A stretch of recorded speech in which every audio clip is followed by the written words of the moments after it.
Graça e paz, irmãos, tudo bem com vocês? Aqui é o pastor Peterson da Esperança em Cristo. E mais uma vez eu quero compartilhar a palavra de Deus com a sua vida. E para isso eu quero usar o texto hoje que está lá em Lucas, no Evangelho de Lucas, capítulo 9, versículo 23 e 24. Vamos ao texto. Jesus dizia a todos: Se alguém quiser acompanhar-me, negue-se a si mesmo, tome diariamente a sua cruz e siga-me. Pois quem quiser salvar a sua vida, a perderá. Mas quem perder a vida por minha causa, este a salvará. Lucas 9, 23 e 24. E como tema dessa mensagem, eu defini da seguinte forma: a proposta de Jesus para as nossas vidas. Irmãos, nós que cremos, aceitamos ao Senhor, que estamos no caminho do Senhor, nós costumamos dizer que nós somos discípulos de Jesus, né? E então nós procuramos, deveríamos pelo menos procurar ter os mesmos passos, fazer as mesmas coisas que Jesus faz, né? De uma forma assim, como ele nos ensinou, né? Como regra daquilo que era na base do cristianismo. Por isso que somos cristãos, porque seguimos os ensinamentos de Cristo. E só que fazer isso, né, seguir a Jesus, não se limita simplesmente em imitá-lo ou copiá-lo, mas estar seguindo num caminho juntamente com ele, né, num caminho, numa direção. E ele mesmo nos faz esse convite, né, como nós vemos aqui nesse texto. Se alguém quiser acompanhar-me, negue-se a si mesmo, tome a sua cruz e siga-me. Esse é o convite que ele nos faz. E interessante que no texto de João, no capítulo 14, no versículo 6, nos mostra a seguinte verdade. Jesus respondeu: Eu sou o caminho, a verdade e a vida. Ninguém vem ao Pai a não ser por mim. Perceba, Jesus não é apenas simplesmente vamos caminhar com ele, mas ele é o caminho, ele é a verdade e a vida. E ninguém, veja bem, ninguém vai ao Pai a não ser por ele. Ele não só nos ensina o caminho, mas como ele é o próprio caminho a ser seguido. Então nós encontramos aqui nesse texto algumas condições, que nós lemos de Lucas, encontramos algumas condições que Jesus nos propõe para podermos seguir. A primeira condição é negar a si mesmo. Isso quer dizer que nós não devemos levar a nossa vida como na nossa própria regra, né? Apenas na nossa vontade, aquilo que devemos fazer, fazemos o que queremos, o que bem entendemos. Mas sermos capazes de deixar de lado os projetos pessoais em segundo plano, para colocar o que Jesus nos propõe em primeiro lugar. Negar-se a si mesmo é isso. É nós tirarmos não como meta, mas assim, tirarmos nosso desejo, a nossa vontade, assim, de fazermos aquilo que entendemos ou como bem entendemos como seres humanos, aquilo que queremos, colocamos em segundo plano isso, porque agora nós queremos viver uma vida diferente. Esse é o negar-se. E Jesus foi o nosso exemplo sobre isso, dessa capacidade de negar a si mesmo. Se nós observarmos o texto lá de Filipenses, no capítulo 2, versículos de 7 a 9, ele nos traz a seguinte verdade: seja a atitude de vocês a mesma que de Cristo, que, embora sendo Deus, não considerou que o ser igual a Deus era algo que devia apegar-se, mas esvaziou-se a si mesmo, vindo a ser servo, tornando-se semelhante aos homens. Perceba, Jesus é o próprio Deus, mas ele não usou disso para fazer aquilo que ele bem entendia ou agir de forma como ele achava que deveria ser. Não, ele esvaziou de si mesmo, tomando agora uma forma de servo, quer dizer, tirou o seu plano, a sua ideia, o que realmente ele era, o seu eu, né, o eu, quem ele era, para agora poder viver uma nova condição, agora seguir um plano traçado por Deus para que pudesse fazer com que a humanidade agora houvesse uma transformação, um projeto de salvação para aquela humanidade, para a humanidade em si. Então, por isso que quando ele nos chama aqui, ele dá essa mesma questão, né? Quem quiser segui-lo precisa ter essa mesma atitude de negar a si mesmo e ser capaz de renunciar. O próprio Deus se negou a si mesmo quando veio à Terra e através de Jesus, né, através como encarnou, e aí sendo Deus, não usou isso como sendo um projeto de vida, e sim, ele mostrou que era como homem capaz de servir a Deus, né, ao seu filho, Jesus, filho de Deus, como homem capaz, um homem capaz de servir ao próprio Deus. Como deveria ser essa adoração a Deus, esse serviço a Deus, esse discipulado de Deus, fazer com que a obra de Deus, a vontade de Deus, seja manifestada, fosse, melhor dizendo, manifestada aos homens, né? E aí quem quiser seguir a Jesus precisa ter essa mesma atitude, negar a si mesmo, ser capaz de renunciar ao próprio eu, aos afetos, aos desejos egoístas, aos prazeres momentâneos, ao poder ou à posição de destaque, a honras humanas e outras coisas semelhantes a essa, que poderíamos citar aqui uma lista enorme, mas aqui só essas já dá para a gente entender, que é exatamente esse é o propósito. Tudo isso para vivermos uma vida conforme o projeto que Deus tem para nós. Mas como é difícil, né? Muitas vezes nós fazemos isso, porque como seres humanos, nós tendemos a ser orgulhosos, tendemos a ser egoístas e queremos que o mundo gire assim em torno, achamos que o mundo deve girar em torno do nosso umbigo, né? Vamos dizer assim, né? Mas se quisermos caminhar com Jesus, às vezes é preciso renunciar à nossa vontade, aquilo, né? Renunciar paixões e afetos que gostaríamos de viver, essas posições. É preciso, né? Ter a vontade disso ou daquilo, renunciar a essa vontade de ter isso ou ter aquilo, ou fazer isso ou fazer aquilo, para agora viver uma vida diferenciada nesse caminho, né? Nesse Jesus como sendo o nosso caminho, como sendo o que nós seguiremos, os passos. E numa segunda condição, ele nos diz para que tomássemos a nossa cruz a cada dia. Tome cada dia a sua cruz. Jesus nos mostra aqui que o fato de estarmos com ele não é uma garantia de uma vida tranquila, longe de problemas, uma vida que seria um mar de rosas aí, teríamos tel de brigadeiro todos os dias. Não, não. Isso, na realidade, nós enfrentaríamos oposições, enfrentaríamos perseguições e até mesmo sermos ignorados, né, por uma sociedade egoísta e longe de Deus. E sem Deus, melhor dizendo.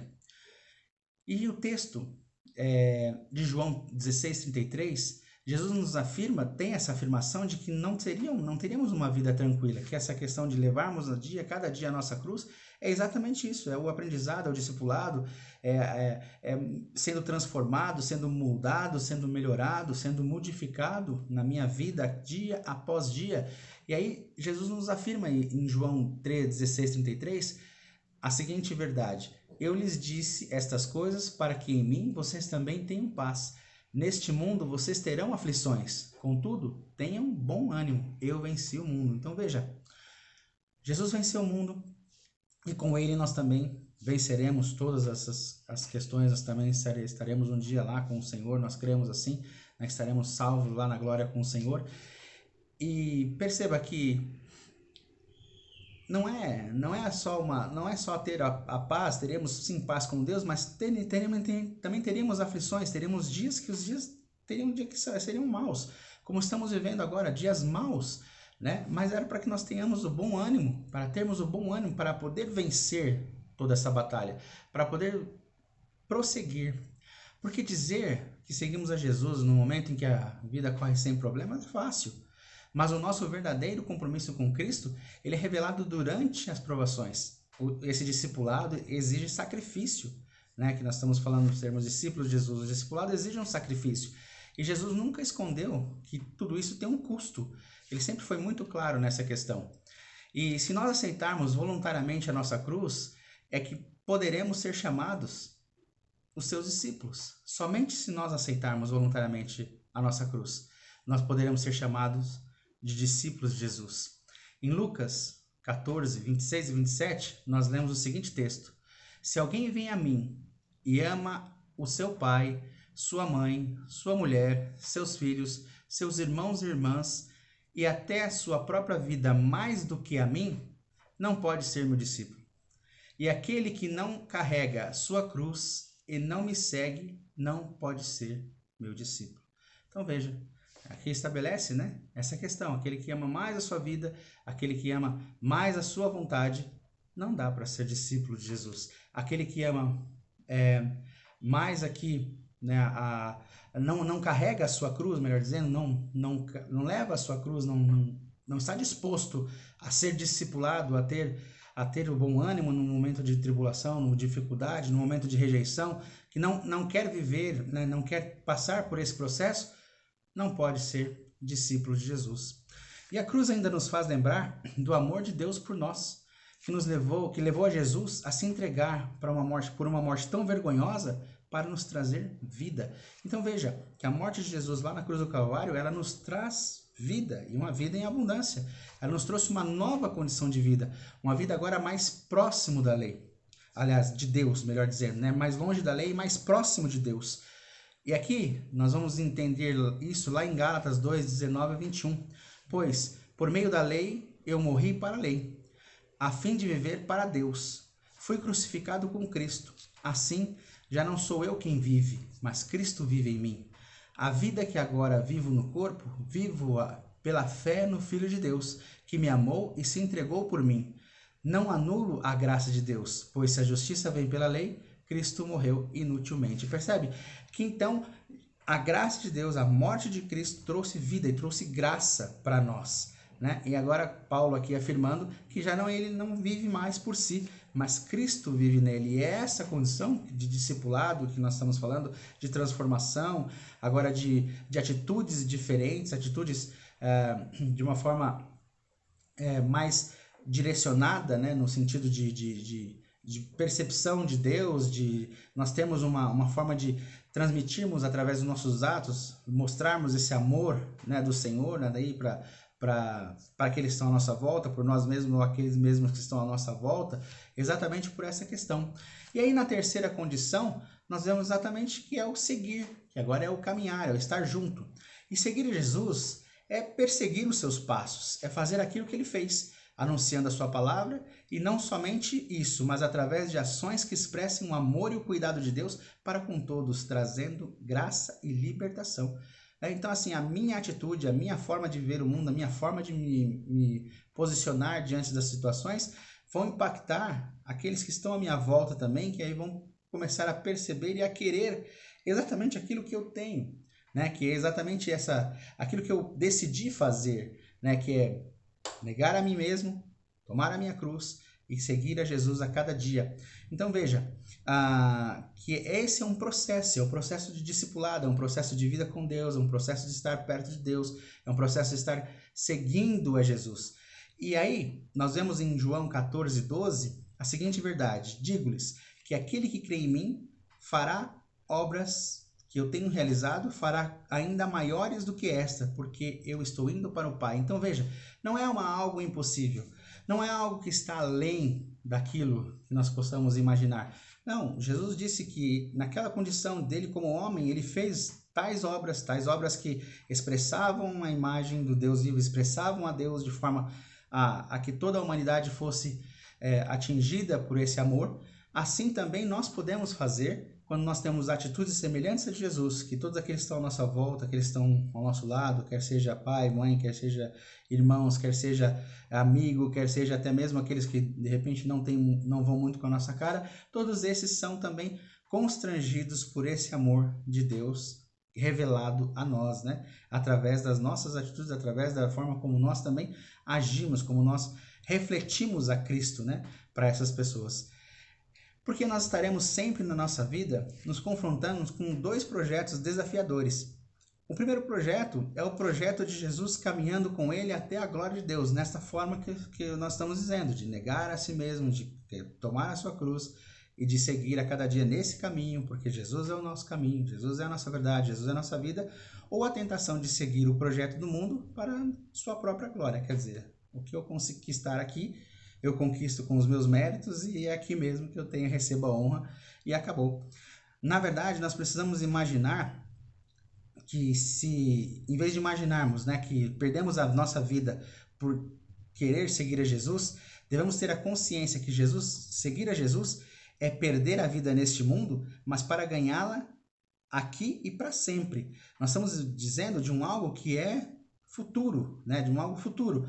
Não deixamos de viver, ao contrário, nossa vida se torna mais plena e ela passa a ter um propósito de eternidade agora. Nós estamos dizendo um propósito de eternidade. A minha esposa costuma dizer, a Elisete, ela costuma dizer assim, né, que nós estar aqui caminhando com Cristo é uma vida futura, né, pensando numa vida futura, é lá o que eu vou fazer na minha eternidade.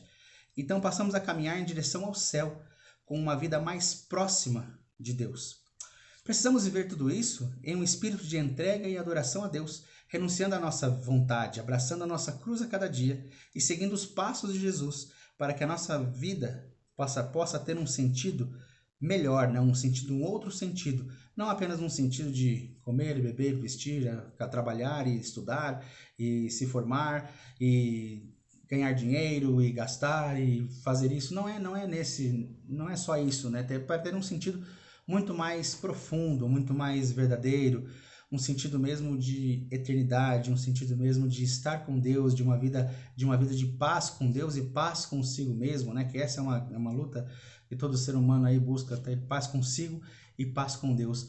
Então é nesse sentido que eu quero trazer aqui, né, essa manhã, essa palavra, dizendo aquela questão, e aquele que perde, né, como diz o texto lá que nós vemos, aquele que perde a sua vida por minha causa, este ganhará, porque ganhará uma vida de paz, uma vida cheia de Deus, uma vida com esperança e uma vida transformada, sendo cada dia melhor, porque acho que esse é um dos maiores propósitos que nós podemos ter, ser melhor a cada dia, transformados por Jesus, né? Sermos realmente impactados por esse amor, entendermos essa adoração a Deus, entendermos esse propósito para que estamos aqui na terra, né? Que não só nós sejamos contemplados por essa graça, mas todos aqueles que estão à nossa volta.